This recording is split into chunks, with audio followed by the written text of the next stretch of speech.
law firm Paris Smith, Adam Wheal, who joins us now. Morning to you, Adam. Look, so break this down into terms we can properly understand here. Yes, of course. So the essential issue in this case really was whether Tesco was entitled to terminate the employee's contract of employment and offer re-engagement on different terms which did not have that enhanced pay provided in the contract. Now, this is a significant decision and it's already been to the High Court and they've provided their judgment, which is quite authoritative, of course, and we're awaiting the Court of Appeal decision today.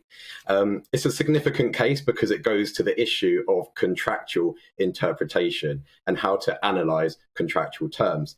And it sends a message out to employers that they need to be very careful and exercise caution when drafting their contractual clauses to ensure, for example, that they don't use words like permanent if that is not the intention for them to provide those entitlements indefinitely.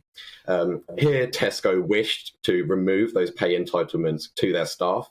And the High Court reviewed that and reviewed the word permanent. And they ultimately held that Tesco would be prevented from firing and rehiring those staff without that retained pay. I think it's a significant decision because it's framed within a wider narrative that we can look at and we can discuss. The first one is that there's generally perceived to be an imbalance of bargaining power between employer and employee. This is the notion that generally employers have greater power and control over the employment relationship and in dictating those terms that employees are engaged on. The second issue is the practice of fire and rehire, which has gained a lot of scrutiny and controversy in recent times. And essentially the High Court decision here, which prevented Tesco from engaging in that practice, sends a wider message out to employers that if they are thinking of going down that route, they really do need to exercise caution. I mean, what I think a lot of people don't quite grasp, anyway I don't, is how you can just fire somebody. You have to have a good reason as an employer to fire somebody, don't you? So how is this actually happening? What reasons are they giving?